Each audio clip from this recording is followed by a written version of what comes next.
2023, estamos começando finalmente 2023 com muita alegria e principalmente com entrevista. E com uma entrevista com uma pessoa que eu amo muito, então assim, eu já peço perdão se vocês me virem assim, perdendo um pouquinho da minha postura. Eu já comecei a rir aqui, a gente já conversou, então assim, é uma pessoa muito importante na minha vida e eu tô muito feliz de ele ter aceitado esse convite de estar conosco e principalmente de beneficiar a gente com tantas informações e principalmente com tanto conhecimento que ele vem trazendo. Então assim, ele deu um pulinho aqui em Palmas e eu tive que fazer esse convite e graças a Deus ele aceitou.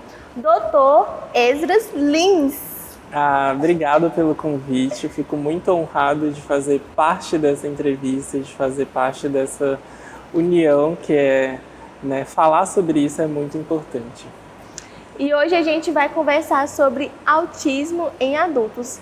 É um tema que eu vivo recebendo perguntas mesmo, para que as pessoas ficam na dúvida. Às vezes tem muita gente, Esdras, que acha que o autismo vai ficar ali só na infância, né? Sim. Então, assim, quando a gente se depara com autistas adultos, às vezes a gente fica assim, meu Deus. E eu falo isso até por minha conta também, porque eu estou muito acostumada de estar com crianças autistas. Então, até quando eu vejo um autista adulto, eu fico assim, olha, gente, então, tem um autista adulto. E a gente tem que falar, assim, sobre eles, principalmente nessa fase, né, onde estão com autonomia, independência, como é que é. Então, assim, eu trouxe o Esdras, né, que está na área da psiquiatria, pra gente conversar sobre isso. Quando ele falou assim, Tainá, eu tô atendendo autista adulto, eu falei, eu não acredito. Pois é, agora mesmo que a gente vai conversar. É isso mesmo, né? Falar sobre o autismo no adulto é algo que é muito importante. É o que a Tainá falou, assim, o espectro, né, quando a gente lembra, a primeira imagem que vem é de uma criança, né, é de um garotinho correndo ali, mas essas crianças crescem, às vezes o diagnóstico se passa despercebido e isso acaba ficando tardio o diagnóstico e a gente precisa lembrar e sempre buscar esses pacientes para que eles sejam assistidos. Então, eu separei algumas perguntas para nossa entrevista e assim, o que eu mais recebo também dentro da pra gente fazer para ele vai ajudar a gente em relação a isso. Esdras, eu queria saber assim, quais são os principais, quais são os sinais assim de um autista adulto, né? Porque eu já recebi mensagens de adultos que acham que são autistas e assim, eu queria saber quais são os sinais, assim, os sintomas que essas pessoas podem acabar percebendo em si e realmente enviam um diagnóstico. Primeiro, né, Tainá, assim, é muito interessante que quando já está numa fase adulta e não foi feito um diagnóstico precoce na infância, se torna mais difícil o diagnóstico, porque às vezes se passa despercebido pela família, pelos amigos, né? Ele conseguiu driblar ali algumas características para ser alguém um pouco mais funcional. Em muitos casos, as pessoas ficam falando, o jeitinho dele e tudo mais.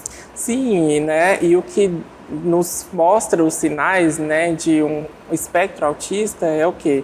Primeiro, a comunicação social. Os pacientes que estão mais na fase adulta, eles até desenvolveram a linguagem, eles conseguem falar, eles conseguem conversar, né? Eles conseguem falar palavras, mas ainda assim eles são muito pragmáticos, eles são muito técnicos, é uma fala muito formal, é uma fala muito coloquial, muito coloquial, assim, muito certinho, muito correto o jeito de falar, né? Eles não têm aquela empatia e aquela sociocomunicação que a gente tem de entender algumas pegadinhas, de fazer piada, de fazer algo conotativo e ele às vezes não entende muito bem o que está falando porque ele falou que abacaxi é abacaxi. É muito literal, né? Muito literal, né? Então, assim, e isso no adulto é percebível. A gente consegue perceber, tipo, isso pode ser um exemplo meio bobo, tá? Então, assim, mas, por exemplo, mensagens que ele acerta até os pontos, a pontuação e tudo mais. Porque eu falo por mim mesma. Eu vou escrevendo a mensagem ali e eu, às vezes, realmente não ligo em relação se a pontuação está correta ou coisas assim do tipo. Mas, assim, quando eu converso com algumas pessoas, aí eu avalio, assim, a pessoa fala, olha, tem uma pontuação certinha. Então, assim, até já conversei, né, com autistas adultos, eles conversam, assim, bem do jeito que você mencionou mesmo. Aí eu fiquei pensando, como é que deve ser uma mensagem mandada no WhatsApp dessas pessoas? É bem assim mesmo, né? Super formal, um português muito bem ali escrito, né?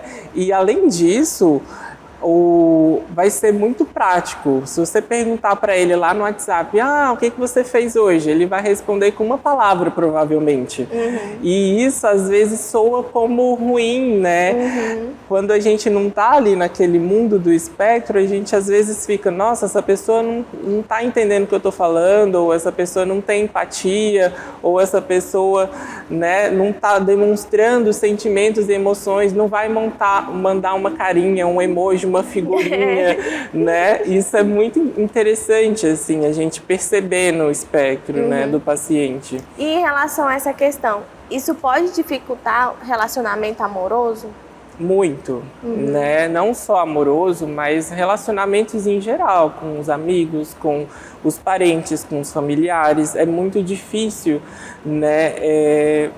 Para a gente que está do outro lado, entender que ele é muito prático, que ele é muito técnico, que essa empatia, que essa emoção que é colocada nas palavras, ele não compreende muito isso, ele não desenvolveu isso, né? E é importante a gente até citar isso, é algo do neurodesenvolvimento. Então acaba que ele realmente não desenvolveu esse aspecto na fala, na linguagem, né? Na comunicação. É porque acaba, igual você falou, é muito técnico, né? Então é uma coisa assim, a gente, por exemplo, não aprende na escola, vou falar sobre a escola, né? A gente não aprende na escola como lidar com as nossas emoções ou coisas assim do tipo. Porque isso pode ser trabalhado, né, num autista adulto? Sim, é uma das técnicas, né, que são trabalhadas nas terapias, é justamente desenvolver e saber identificar, né, a emoção. Às vezes o paciente que tem um espectro autista, ele não consegue identificar uma mímica, uma face da outra pessoa, de saber, nossa, essa pessoa está com raiva, essa pessoa está triste. Ele não consegue identificar essa emoção ao ver uma outra pessoa, né? Essa cara de dúvida, de prestando atenção, ele não consegue identificar isso. E ele mesmo, ao falar, ao gesticular, ao se expressar, ele não expressa muito bem os sentimentos dele, assim. Às vezes ele tá triste lá dentro do coração dele, mas ele não consegue expressar isso, né? E num relacionamento amoroso, por exemplo, ele não consegue expressar isso da forma que a outra pessoa consiga entender, né? E isso acaba gerando conflitos nos relacionamentos, conflitos, né, nas relações interpessoais, é bem complicado. É porque tem que vir da outra pessoa também, né? Entender que a outra pessoa é autista, mas às vezes nem a própria pessoa sabe que ela é autista, que é o que acontece muitas vezes.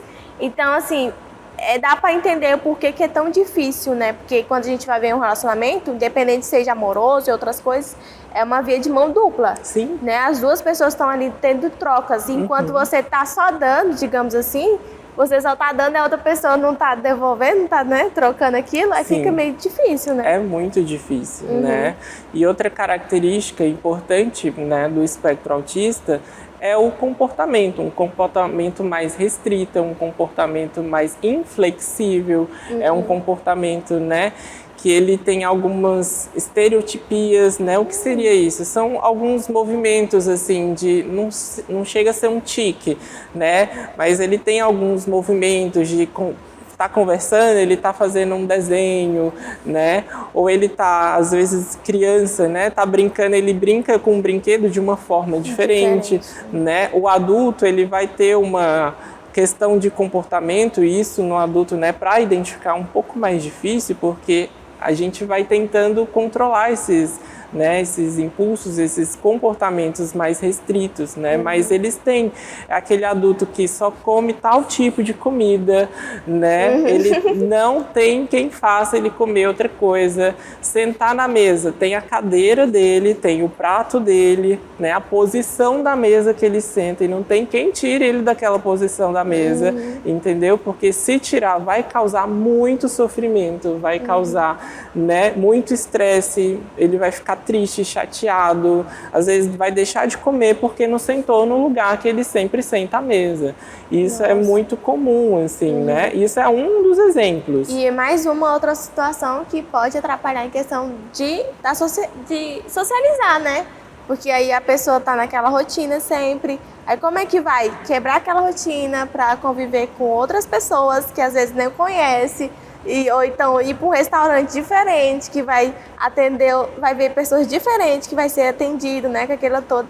Então eu fico imaginando assim, como é que deve ser estressante mesmo essa situação, né? Sim, quebra de rotina para quem tem um autismo é muito difícil, né? Eles são totalmente dependentes de rotina, aquilo que faz eles estarem ali mesmo vivendo aquela vida, e quando sai uma coisinha do lugar gera muito sofrimento para eles, né? E isso é justamente por esse pragmatismo, por essa inflexibilidade que eles têm nos comportamentos, né? É aquela pessoa que toma banho só de um jeito, né? É aquela pessoa que escova o dente só de um jeito, é aquela pessoa que às vezes veste uma roupa só de um tipo de roupa, não consegue nem mudar o vestuário, né? De inovar, de mudar cabelo, isso é muito difícil para eles. Então essa seria a principal característica, assim, quando você recebe? Isso, são as principais características, né? A comunicação, que é prejudicada, e, né, os comportamentos restritos. Só que é importante a gente lembrar que no adulto, né, o diagnóstico mais tardio, então é um paciente que ele não teve tanto comprometimento cognitivo ou não teve nenhum comprometimento cognitivo. A gente não está falando que ele teve um comprometimento intelectual, isso é importante citar, né? É aquela pessoa que às vezes é um grande empresário, é aquela pessoa que às vezes, né, estudou, conseguiu fazer faculdade. Foi difícil? Provavelmente sim, muito difícil, mas ele conseguiu desenvolver o intelecto. Porém, ele tem essas características de comunicação e de comportamento prejudicados. Até porque se tivesse tido algum desses problemas que você citou, ele já tinha recebido o diagnóstico muito antes. Sim. Né? Porque a gente vê muito nesses casos. Ah, o meu filho demorou para falar, então eu já fui atrás e recebi o diagnóstico. Esse é um dos principais características que eu vejo, né? Então, meu filho não comeu, tá comendo só 5 alimentos, então assim, já também vê essa possibilidade do autismo. Mas aí, no caso dos adultos, eles são verbais, né? Então, assim, eles conseguem fazer uma faculdade, igual o Dr. Esdras falou. Então, assim, são situações que às vezes são diferentes justamente por conta disso. Por isso que acaba sendo tardio, porque avaliam o autismo nesses outros aspectos, né? Esperam que tem esses problemas para realmente receber o diagnóstico. Sim. Enquanto algumas outras coisas podiam ser avaliadas também, já vistas, né? Para não demorar tanto tempo, né? Para receber o diagnóstico. O que eu mais vejo, Esdras, é principalmente pais de autistas que receberam o diagnóstico, após o diagnóstico do filho. É o que eu mais vejo, assim, tanto que o que eu conheço, ele recebeu o diagnóstico por conta do diagnóstico do filho, né? O filho recebeu o diagnóstico e aí, depois de um tempo, ele recebeu. E ele não acreditava que ele era autista. Então, assim, ele recebeu muito bullying na escola e outras coisas que também a gente pode falar sobre isso, né? Bullying, né? Na infância dessas pessoas. Mas é muito interessante ver isso, né? Por conta do filho, porque o filho já teve alguns outros problemas, né? Problema na fala, alguns outros problemas. Então, assim, problema na alimentação, essas coisas, assim. Aí recebeu o diagnóstico do filho, aí ele começa a prestar atenção. Poxa, eu faço isso. Eu faço aquilo também. Eu faço isso também. E aí vai realmente reparar e vem o diagnóstico tardio. Sim, e é importante você falar isso, Tainá, porque, assim, boa parte, né, do que causa o espectro autista são fatores genéticos, né? Cerca de até 50% dos pais tem algum grau genético ali, e se a gente for atrás, ele está dentro do espectro autista, né? Então é muito importante isso, tanto que tem até uma campanha mesmo, assim, de diagnóstico no adulto através dos filhos. Olha. Né? Porque é um jeito da gente conseguir captar esses pacientes, eles levam os filhos dele e a gente vai investigar os pais também. Porque quando a gente investiga os pais, boa parte deles está dentro do espectro autista, né? É um grau mais leve? Sim, mas está dentro, e aí a gente consegue tratar não só o filho, mas toda a família, né? Isso é muito importante até para o desenvolvimento, né? Para o tratamento do próprio filho, entende? Então isso é muito, muito importante, assim, conseguir captar a família como um todo e fazer realmente uma busca ativa ali, né? Entre os familiares e fazer justamente essas perguntas. Como que foi a sua infância? Tem algum familiar que pode contar pra gente como que foi a sua infância? Como que foi, né, as escolas? Chegou a mudar de muitas escolas? Isso é uma característica, né? Eles mudam de muitas escolas. Por quê? Porque às vezes reprova, porque tem bullying, né? Porque não se comunicou direito com a professora. Às vezes não é porque não soube a matéria, mas não soube passar a informação. E aí eles mudam de muitas escolas, mudam de muitos trabalhos, faculdades, eles fazem várias faculdades, entende? Porque tá sempre ele tentando buscar e se encaixar, né? Tentando se encaixar no mundo, que é, né, neurotípico, e ele é um atípico, então ele está ali tentando realmente achar um lugarzinho no mundo, e é muito difícil. Então eles vão trocando de escola, vão trocando de emprego, vão trocando de faculdade, até ele se encontrar em alguma coisa que consiga realmente fazer e consiga se desenvolver. Nossa, eu não sabia disso. Sim. E em relação ao diagnóstico, já que a gente está falando sobre isso, né? Como é feito? A gente já está falando sobre família, né? Você falou que realmente tem essa conversa com a família. Eu queria saber mais como é que é isso. Você entra em contato, a família vai até você junto com o paciente para realmente saber como é que foi a questão de toda a questão da infância, adolescência desse paciente, né, desse paciente adulto. A gente sabe que com a criança é assim, né? Conversa com os pais, conversa até com o avô também, se for preciso, com o professor e tudo mais. Mas como é que é com o adulto? Como é que é isso? Geralmente, né, a gente busca o paciente através de familiares mesmo, né? O paciente raramente ele vem sozinho, né? Então ele é trazido mesmo por familiares, por algum amigo, por alguém que assistiu né, uma entrevista dessa e viu, nossa, talvez aquela pessoa seja assim, né? E tenta levar ele para uma consulta com um profissional de saúde mental, isso é importante, né? Levar ou num psiquiatra, ou num neurologista, ou num psicólogo, algum profissional ali que esteja habilitado para fazer esse diagnóstico. E através do diagnóstico a gente tem alguns critérios que a gente segue, tem algumas escalas que são feitas para fazer o diagnóstico, e através disso a gente consegue ali montar realmente, fazer uma entrevista. É muito importante ter um histórico familiar, porque muitas vezes o paciente não percebe ou não entende mesmo os comportamentos que ele tem. Esses comportamentos restritos, para ele é normal, para ele está tudo bem, é o meu jeito. É o jeito dele, né? Então a gente precisa de alguém ali de fora para que diga para ele, para que diga pra gente o que está acontecendo de fato. É tipo um outro olhar, né? Sem ser aquele, não, mas talvez às vezes pode até esconder, não, mas eu não faço assim aí, não. Eu realmente faço isso, né? Sim. Nossa, isso é muito interessante saber. E é importante, né, não só no diagnóstico do espectro autista, mas a gente entender que esses pacientes têm comorbidades, né? Comorbidades psiquiátricas, inclusive, né? Tá muito associado, principalmente no adulto, ansiedade, depressão, né? E isso a gente precisa diagnosticar também para tratar esse paciente, entende? Isso é importante. Mas por que você acha que isso acontece, doutor Esdras? Tipo, essa questão da ansiedade, da depressão, por que isso acontece? Vários fatores, né?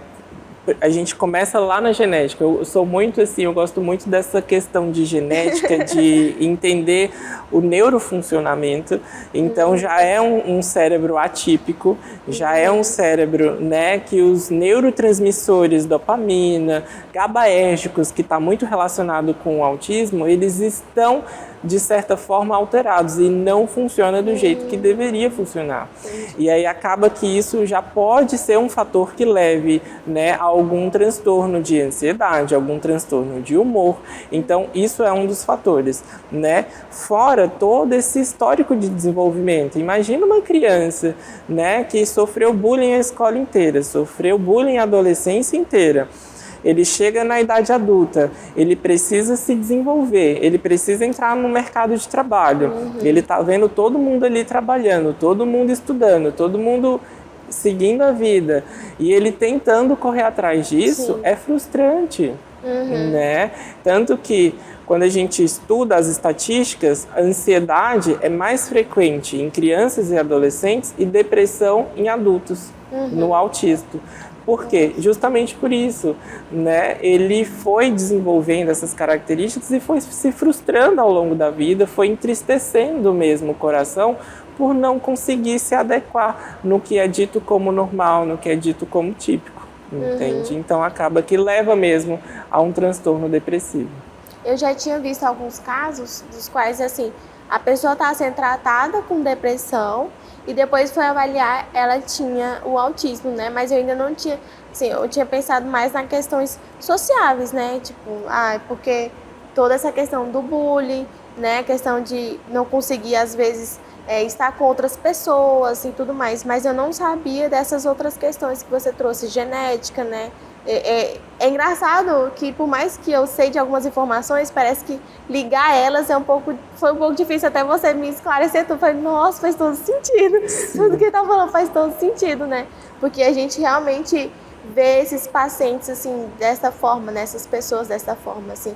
Eu tô tão acostumada de ver autistas adultos que são pais de outros autistas, que pra mim eu nem não vejo essas outras questões, por exemplo, que você mencionou, né, da depressão, Sim. da ansiedade, mas isso é muito interessante. E outro diagnóstico que está muito associado ao transtorno do espectro autista é o TDAH, né? Até 40% dos pacientes têm TDAH, então é muita coisa, né? E está associado, e eu acredito, né, que uma das teorias é justamente essa, né? O TDAH está muito relacionado à dopamina, que é um neurotransmissor muito importante no nosso cérebro, que faz mesmo ter comandos ali, e acaba que está bem relacionado com isso. É um transtorno também muito familiar e com muitos aspectos genéticos. Então, assim, eles andam juntos ali. A gente sempre tem que ficar de olho nisso, né, para tentar realmente fazer um diagnóstico ali e não passar despercebido essas comorbidades, né? Assim como o paciente que tem diabetes e geralmente ele tem pressão alta, a gente tem que lembrar que o transtorno do espectro autista, ele pode ter um TDAH também, ele pode estar depressivo, ele pode estar ansioso, e isso é importante na hora de fazer um tratamento.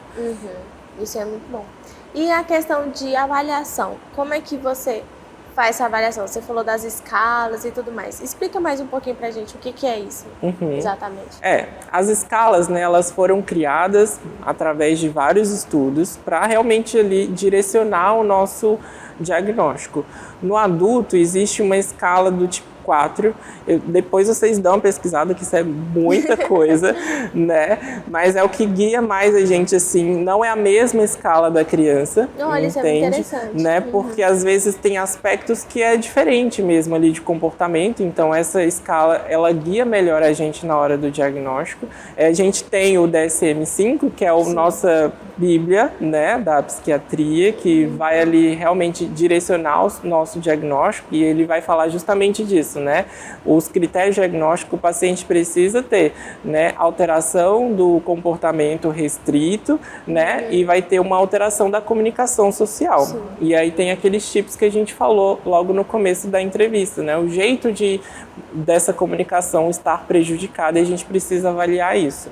E aí a gente precisa lembrar, né, que ele não tem que estar associado com uso de droga, de álcool, né, com outras substâncias, né, tem que lembrar das comorbidades e ele pode ou não estar envolvido, né, com déficit intelectual, isso é importante. Isso não faz o diagnóstico, ele ter o comprometimento do déficit intelectual, né, isso não necessariamente ele precisa ter, mas ele pode ter, né, principalmente quando é um quadro mais grave, quando é um quadro realmente, às vezes ele.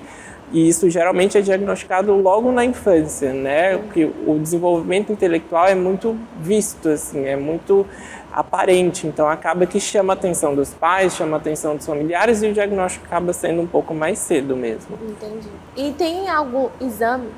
Todo mundo pergunta assim, existe algum exames para a gente fazer, para ir levar para o doutor, né? Tem sempre essas perguntas, eu quero saber. Sempre tem essa pergunta do exame, é impressionante, né? E não tem nenhum exame específico que faça, né, para dizer, um exame de sangue que colhe ali e vai dizer que tem, né, o autismo. É tipo gestação, né? Tá grávida. Não tem isso, né? O que a gente faz realmente é uma avaliação clínica, uma consulta, uma anamnese, e a gente faz ali os testes, aplica os testes e vê se o paciente se enquadra naquilo. Hoje em dia a gente tem o teste, né, com neuropsicologia, que é um teste muito importante, interessante, que às vezes a gente está na dúvida se o paciente tem ou não o diagnóstico, né, a gente indica esse teste com o neuropsicólogo e ele vai realmente aplicar essas escalas que a gente tem falado aqui, ele aplica todas as escalas para ver se o paciente se enquadra ali e dá pra gente um direcionamento do diagnóstico. Mas não tem tomografia, não tem ressonância, não tem raio-x da cabeça, entendeu? Não tem nada disso, assim, ainda não inventaram. Podem ter que, talvez invente um dia. Vamos ver daqui uns anos. Tem alterações nesses exames? Às vezes tem. Quando faz os estudos de uma ressonância funcional para entender como que funciona cada parte do cérebro, a gente vê diferenças, né? Mas isso, primeiro, não é em todos os pacientes, então não dá pra gente... Vai ser um critério diagnóstico, Para ser um critério diagnóstico, não dá pra gente fazer uma ressonância funcional e dizer, isso aqui tem TDAH, até porque muitas vezes é isso, né? A diferença que aparece ali pode ser um TDAH, pode ser uma depressão, pode ser uma ansiedade, pode ser, né, um transtorno do espectro autista. Esdras, eu queria, assim, se você pudesse, tá? Me falasse um passo a passo, sabe, pro diagnóstico, porque o tanto de adultos que eu recebo mensagem assim, e assim, eles acham que são, mas eu queria um passo a passo, pode ser um passo a passo com 3 passos só, de 4, 5, você que sabe, mas um passo a passo assim, pro diagnóstico. Eu sou uma adulta que eu acho que eu sou autista, por exemplo. E aí, o que eu devo fazer, né? Eu preciso ir só atrás do psiquiatra, eu preciso ir atrás do psicólogo, né? De neuropsicólogo. O que eu preciso fazer, realmente, assim, para receber esse diagnóstico ou para tirar minhas dúvidas se eu realmente sou autista ou não, se eu sou outra coisa. Eu queria esse passo a passo, sabe? Uma coisa mais, digamos, resumida ou então mais prática, mesmo para trazer para os nossos seguidores, para as pessoas que realmente mandam essa pergunta, né? Então, eu geralmente já mando o contato de alguns profissionais que eu conheço e sigo, mas, assim, saber responder, eu vou te falar a verdade, eu não sei responder, assim, eu já sei responder para uma criança, mas para um adulto mesmo, eu fico assim, então... Aí eu queria que você me respondesse, já que você é um doutor, né, da área, se me desse esse passo a passo mesmo para esse diagnóstico. O que eu posso fazer? O que eu vejo, né, isso é para mim, assim, como profissional. Se teve dúvida, qualquer dúvida, passou pela cabeça, será que eu tenho? Tem que buscar um profissional da área, né, de psiquiatria ou de neurologia. Então, assim, passou na cabeça, será que eu tenho? Não custa nada passar numa consulta, buscar um profissional da área de psiquiatria, da área de psicologia, da área de neurologia, para realmente ali a gente investigar isso, né? Porque às vezes a gente fica na dúvida, às vezes a gente tem manias, todo mundo tem mania. né? Às vezes tem gente que realmente só senta na cadeira do meio da mesa, mas não quer dizer que ele está dentro do espectro autista. Mas para identificar isso, precisa de uma avaliação de um profissional que esteja qualificado, que estudou para isso, que, né, tá ali realmente dentro, sabendo os critérios diagnósticos para investigar. Então, acho que o passo a passo é 2 passos, né? Passou pela cabeça, viu que acha que tem, vai, né? E lá a gente tenta descobrir se realmente tem ou não, né? Então, assim, acho que é 2 passos mesmo. Viu que achou que tem, o outro é ir lá e ver se realmente tem, entende? Dentro do diagnóstico, tem essa equipe multidisciplinar ou apenas um profissional já consegue resolver esse problema? Como é que é? Depende muito do caso. A equipe multiprofissional, ela entra no tratamento, né? Mas às vezes, se tiver um profissional muito bem qualificado, se tiver um profissional ali que saiba aplicar as tabelas, que saiba aplicar o diagnóstico, os critérios diagnósticos, ele consegue fazer, né, esse diagnóstico. E aí, a partir do diagnóstico, a gente vai montar um plano terapêutico. Dentro do plano terapêutico, eu preciso, né, de um psicólogo, eu preciso de uma nutricionista, eu vou precisar de um médico habilitado, que às vezes vai precisar de uma medicação, nem sempre, mas às vezes vai, né? Então, aí a gente entra com a nossa equipe multi para fazer ali realmente uma terapêutica para aquele paciente. Mas às vezes, por isso que depende do caso, às vezes eu tenho um paciente que é difícil de identificar, que nem você falou, às vezes vai o paciente no consultório e a gente está achando que é depressão, mas às vezes tem algo a mais ali que a gente está soando diferente do que só uma depressão, né? Ou está soando diferente do que só um TDAH. E aí a gente encaminha ele, por exemplo, para fazer o teste neuropsicológico, para fazer esse diagnóstico, para ajudar a gente a fazer o diagnóstico. O teste neuropsicológico, ele nunca dá o diagnóstico, ele só indica que pode ter. E aí quem fecha o diagnóstico é o profissional que atendeu aquele paciente, né? Então, assim, a gente às vezes usa dessas ferramentas dependendo de cada caso. Então, assim, você está me dizendo que autistas adultos precisam de tratamento. Sim. Essa também é outra pergunta que eu recebo muito. E aí eu falo assim, gente, eu acredito que sim, porque tem certas coisas na vida que você não vai... Assim, você vai conseguir fazer, pode até conseguir com muita dificuldade, mas com tratamento você pode, né, ter uma facilidade. Então, como é que é esse tratamento do autista adulto? É importante, Tainá, você falar isso, porque, assim, primeiro tem um preconceito muito grande com o tratamento, né? E as pessoas precisam parar com esse preconceito e precisam parar de normalizar viver sofrendo. Eu acho que não precisa viver sofrendo. Essa frase ficou tão forte. Entende?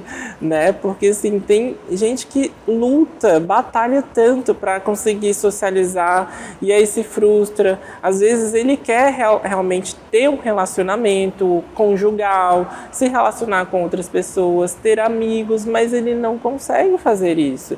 E acaba se isolando, ficando num mundo restrito, entende? Isso gera sofrimento e não é legal, né? Então realmente precisa haver um tratamento e tem tratamento para isso. E é um tratamento multiprofissional, isso é importante, né? Não é todo paciente que vai tomar remédio, isso é importante a gente falar. Então não é porque foi no psiquiatra, não é porque foi no neurologista que vai sair de lá com remédio na mão, entende? Né? A gente vai fazer o diagnóstico e direcionar, olha, e aí a gente vai, primeiro, tem que ter terapia, né? E qual a terapia mais indicada? É a TCC, que é a terapia cognitivo-comportamental, né? Esse é o tipo de terapia que os estudos, né, apresentam como a mais indicada para os pacientes, né, do espectro autista.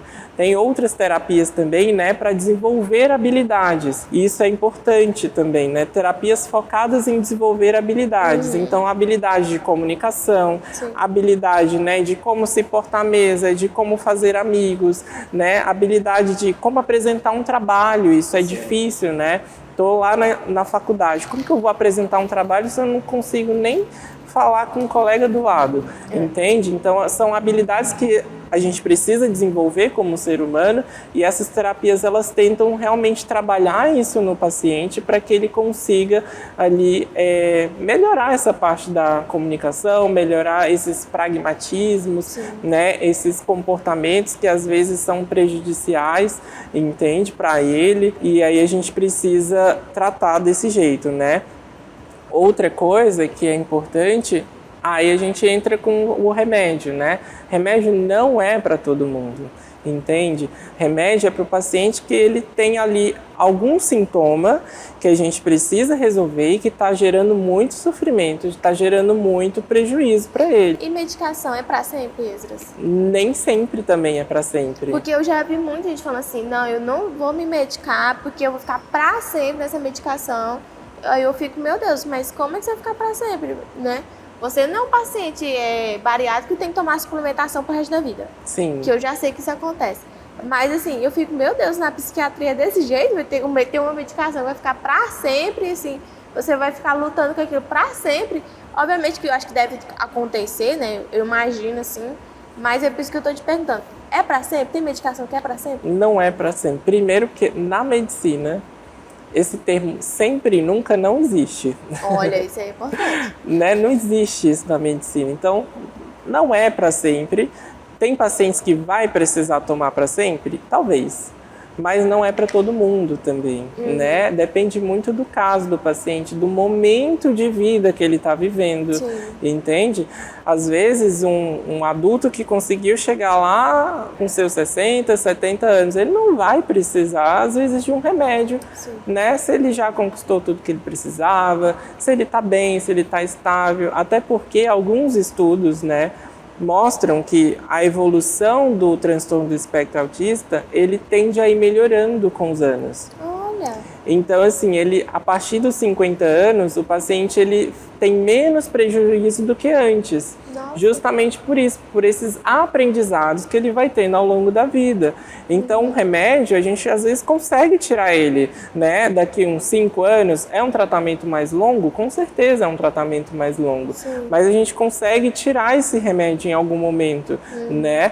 E tem outra questão que eles têm muito medo. Vício, né? De viciar no remédio. Acha que todo remédio psiquiátrico vai viciar. Não é bem assim, gente.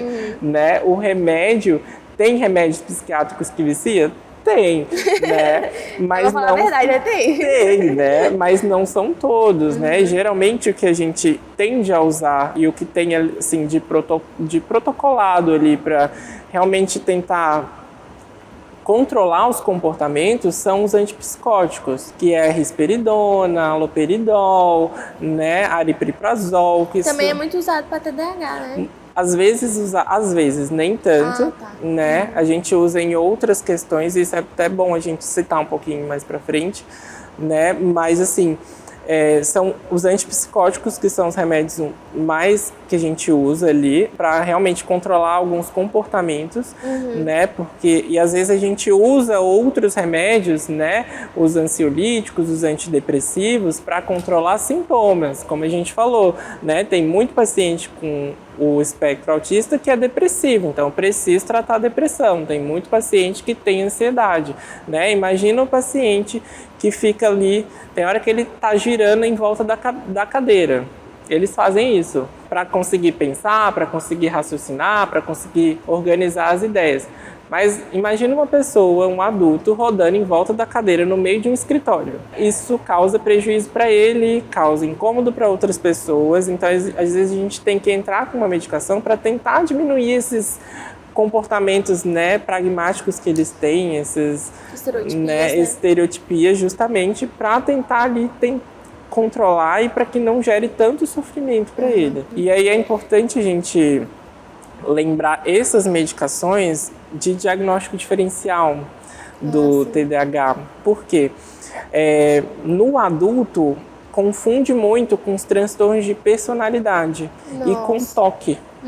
Né? Porque o toque é isso, o toque é aquela pessoa que tem os movimentos estereotipados. Então, é um diagnóstico diferencial que a gente precisa fazer, E é por né? isso que é tão importante ir atrás de um profissional, né? Porque aí Sim. você vai saber exatamente o que você tem e como tratar. Justamente. Porque, igual você falou, a pessoa vai falar assim, não, fulano tem toque. Mas será que é só toque mesmo? Aí, né? Tem coisa aí. Então é muito importante você trazer isso, porque é um outro ponto de vista mesmo que eu tô tendo hoje em relação a isso. Quantas pessoas que eu já vi, que eu achava que tinha toque, e hoje, assim, por saber o que eu sei de autismo, claro que eu não sei tanto sobre autismo em adultos, mas, assim, eu fico assim, acho que fulano não era coisa de questão de toque, era realmente outra Sim, coisa. eles têm muitos comportamentos, né, e muito estereotipias. Então, às vezes, ele chega no escritório, chega num lugar, a mesa tá toda bagunçada, a pessoa vai lá e começa a arrumar. E a gente acha que isso é um toque de arrumação, mas às vezes não. Às vezes é um quadro realmente ali do comportamento do espectro autista, né, de ficar ali arrumando, de organizando, tá tudo certinho, assim, um atrás do outro. E às vezes a gente precisa ficar atento a isso, Sim. porque isso faz parte ali, né, para o paciente ir buscar um diagnóstico e buscar um tratamento. Esdras, você acha importante, então, que o autista, né, o adulto, né, a pessoa adulta, que ela vá atrás disso? Porque eu já vi muitos que acham que são, mas assim, não, pra quê, né? É igual aquela conversa, pra quê, né? Eu já fiz a faculdade, já tenho minha família formada, pra que eu vou atrás? Tipo, mais uma coisa pra me preocupar, já tô velho, não preciso dessas coisas. Assim, você acha que é importante a pessoa ir atrás? Você como médico, né, doutor da área, você acha importante? Eu acho muito importante. Talvez eu não seja a melhor pessoa para responder isso, mas o paciente, quando ele vai atrás e começa o tratamento, o relato da maioria, eles falam, minha vida mudou. Como que eu vivi até hoje desse jeito? Né? Então, assim, é só realmente passando por isso, entendendo o tratamento, que você vai dar valor a isso. E entender que, nossa, eu poderia ter vivido melhor. E não só viver melhor, mas passar isso para frente, né? Passar essa informação para outras pessoas, passar essa informação de que tem como tratar, de que tem como resolver, de que tem como tentar melhorar a qualidade de vida desse paciente. E só uma coisa, né, importante para a gente citar do diagnóstico diferencial que a gente estava falando, que confunde muito, principalmente dos diagnósticos psiquiátricos, são os transtornos de personalidade, esquizoide, esquizotípico, né? Porque eles têm alguns comportamentos bizarros, alguns comportamentos, né, estereotipados, eles tem um comprometimento na comunicação social, então é um diagnóstico, só que quando a gente pensa em diagnóstico de personalidade, é um diagnóstico que ele se desenvolve na adolescência para a fase adulta. E o diagnóstico do transtorno do espectro autista, ele necessariamente precisa ser do neurodesenvolvimento. Então, ele precisa estar presente na fase realmente ali de toda a vida. Toda a vida de desenvolvimento da vida dele. Por isso que é importante a gente ter um familiar, alguém próximo ali para relatar pra gente como que era antes pra gente... ver se na adolescência, na infância, ele era daquele jeito mesmo. Sim. Ou então ele não era e se tornou, né? Nossa. Pra gente fazer essa diferenciação dos diagnósticos, né? Isso é importante. Gente, eu vou fazer uma pergunta aqui pro Esdras. Vocês não me levem a mal, tá? Mas, Esdras, autista adulto faz sexo? Porque tem gente que acha... A gente ouve muito, né? Daquele negócio, os anjos, não sei o que e tudo mais. E a pessoa pensa que eles não fazem essas coisas, né? Sim. E então, como é que fazem, sim ou não? Fazer faz, né? Mas é muito difícil para eles. Primeiro, para chegar em uma pessoa, isso é muito difícil. Já começa aí, né? Já Ninguém começa fazendo as coisas já no... Né? Tem toda uma questão, relacionamento. Sim, né? Uma coisa que é muito difícil, que acho que a gente até acabou não falando aqui, iniciar uma conversa para um paciente que tem um espectro autista é muito difícil, né? A gente sentado aqui e começando uma entrevista, isso é muito difícil para ele. Imagina puxar um papo com uma mina, puxar um papo, né, com um boy que quer ficar. Isso é muito difícil, né? Então, imagina para chegar lá nos fatos Nos finalmente. Nos finalmente, né? E fora justamente essas estereotipias, essas restrições que eles têm, né? De contato, essas restrições de textura. Então, às vezes, o beijo tem uma textura estranha, que eles... Barulho, beijo, né? Então, assim, eles se incomodam muito com isso, mas isso não é limitante para que ele tenha um relacionamento, para que ele faça sexo. E outra coisa importante da gente falar, que justamente por estar no espectro, é muito maior o risco de violência sexual. Sério? É muito maior. Tem um estudo que fala, dentre 5 pacientes, 4 já sofreram algum tipo de abuso sexual. Isso é muita coisa. E eu já vi isso, assim, essa questão em crianças, né? Que é mais fácil crianças que têm algum transtorno, né? Ou síndrome de Down, serem abusadas. Sim. Mas eu não sabia que essa estatística também era dessa forma em adultos. Em adulto, porque assim... ele às vezes não tem noção do que está acontecendo. Como falta nessa compreensão de como é uma comunicação social, às vezes a pessoa acha que está tudo bem, né? Ser abusada, ser molestada. Às vezes acha que está tudo bem passar a mão, entende? E não consegue compreender que aquilo não é o momento, que aquilo não é certo. E acabam sendo abusadas. Isso é muito grave, isso é muito sério, né? E aí, mais uma vez, a gente entra na importância de tratar, mais uma vez a gente entra na importância do paciente compreender as situações, né? Para ele realmente identificar as situações de risco que às vezes ele se coloca ou é colocado e ele não percebe, entende? E aí o grau de violência sexual é muito grande nesses casos. Então é muito perigoso e a gente precisa estar atento a isso. E é por isso que a gente tem que falar muito sobre autismo em todas as fases, gente. Porque independente se é criança, adolescente ou adulto, que a gente está conversando agora, né, sobre isso. É a primeira vez que a gente está realmente falando sobre isso. Então, assim, a gente tem que falar muito, muito, muito, porque isso não é só uma informação jogada para nada. É uma informação que realmente pode salvar alguém de um abuso, ou pode salvar alguém de bullying, de tantas outras coisas, né? Como a gente já recebeu alguns comentários aqui, gente falando de Tainá, eu tô tratando outras pessoas de uma forma diferente. Então, assim, isso eu já fico feliz, realmente, porque eu falo, sim, esse trabalho tá dando certo. Porque realmente, gente, assim, a gente que é da família, né? Eu faço parte de uma família atípica, dói muito meu coração pensar nessas situações, né? A gente vê os relatos das mães falando, olha, o meu maior medo é que meu filho, né, conheça pessoas ruins. Às vezes a pessoa nem sempre é ruim, mas só pelo fato de ela não ter uma informação, de ela, né, não saber lidar, acaba tornando muito difícil a vida da pessoa autista, como de outras pessoas que têm outros transtornos, né? Então, assim, isso também é pra gente realmente observar, avaliar e saber e divulgar. Principalmente, se você tá aqui, já divulga aí pros seus amigos, pros seus familiares, para realmente estar sabendo disso, né? Se tem uma pessoa que é um adulto que você pensa assim, você fala assim, eu acho que fulano manda para ele também, sim, tá? Pode mandar assim, nossa, que interessante, eu achei interessante essa entrevista, assim. Pode mandar para ele realmente, porque essas coisas que o Ezra está informando a gente, né? Falando sobre isso, Tainá, nunca tinha parado para pensar. Um tanto que traz essa importância, a gente fala assim, do tratamento e tudo mais, mas são outras coisas que a gente pode salvar, né, as pessoas. Sim, e isso é um ponto, né? Outro ponto importante é que no adulto a gente tem que lembrar que o adulto tem pressão alta, o adulto tem diabetes, o adulto tem problema na tireoide. E quando o paciente está no espectro autista, essa falta de comunicação, ele às vezes não vai atrás de um tratamento.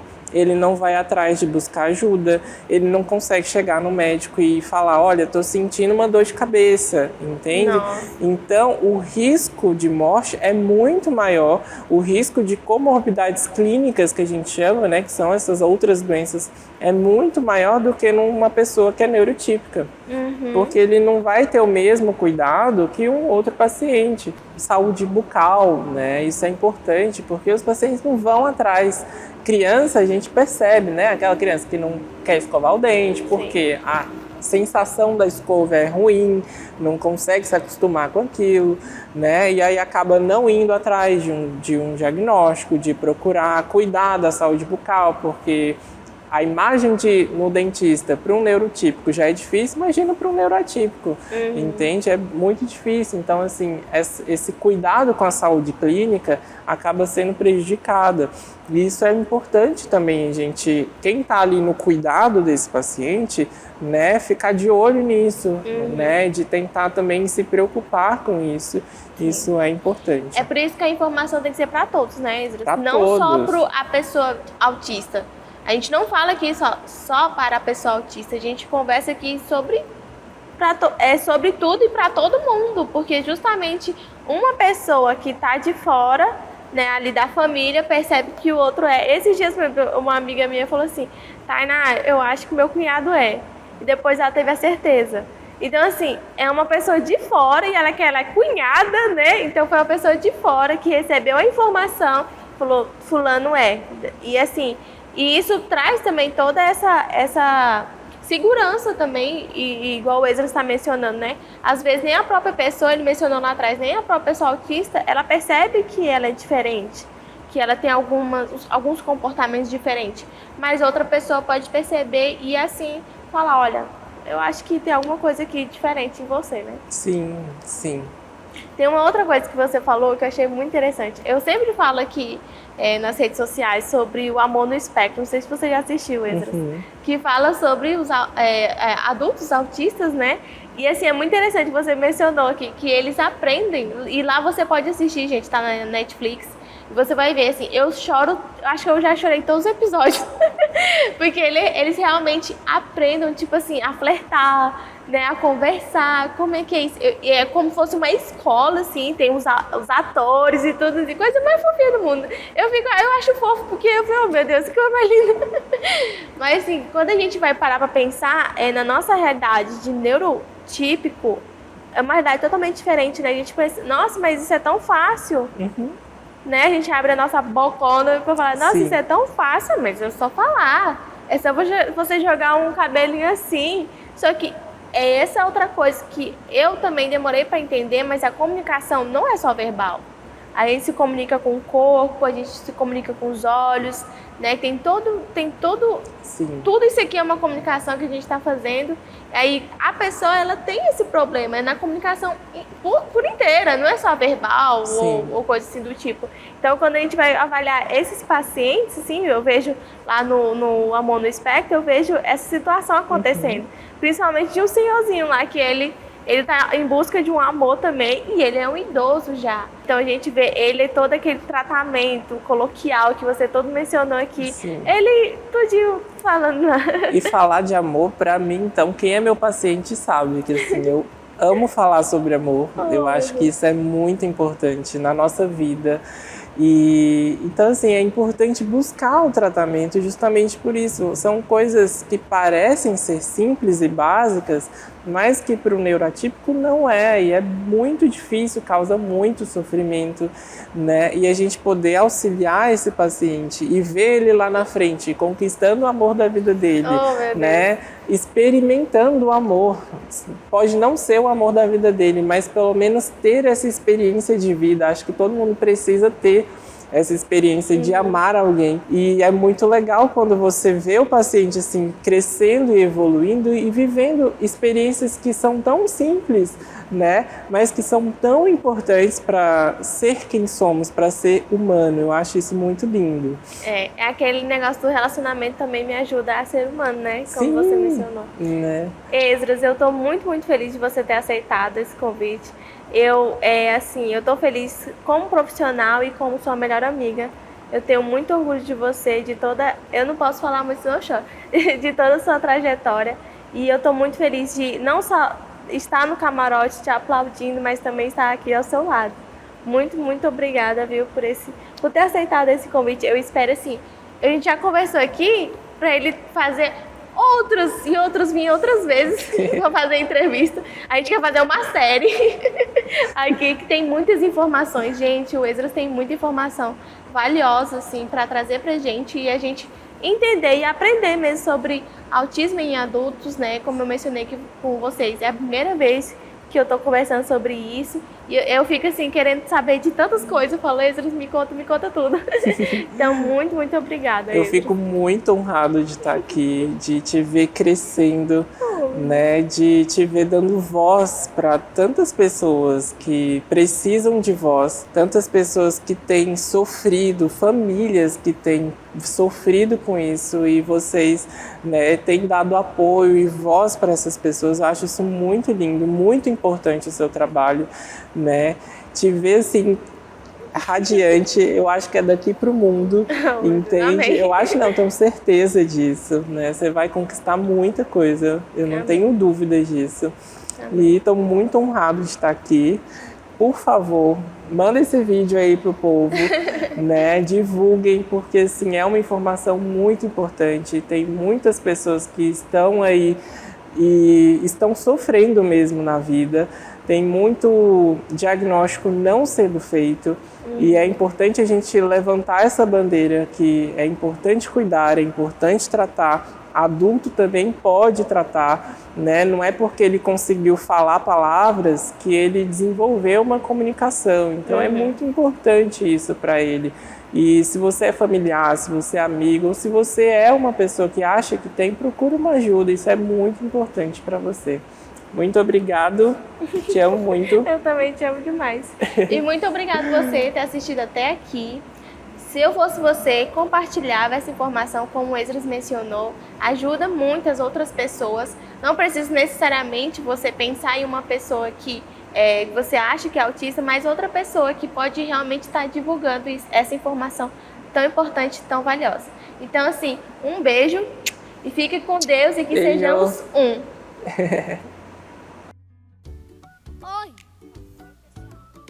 Oi, pessoal! Eu sou autismo! Eu sou Kim! Jesus! Além é incrível! E autista, Matheus se transformou em um desenho nas estampas de postar a um tempo excessivo de ajudar autistas e suas famílias através de informações e financiamento, como através da loja da onde todo o lucro vai para instituições que ajudam e apoiam autistas de sua família.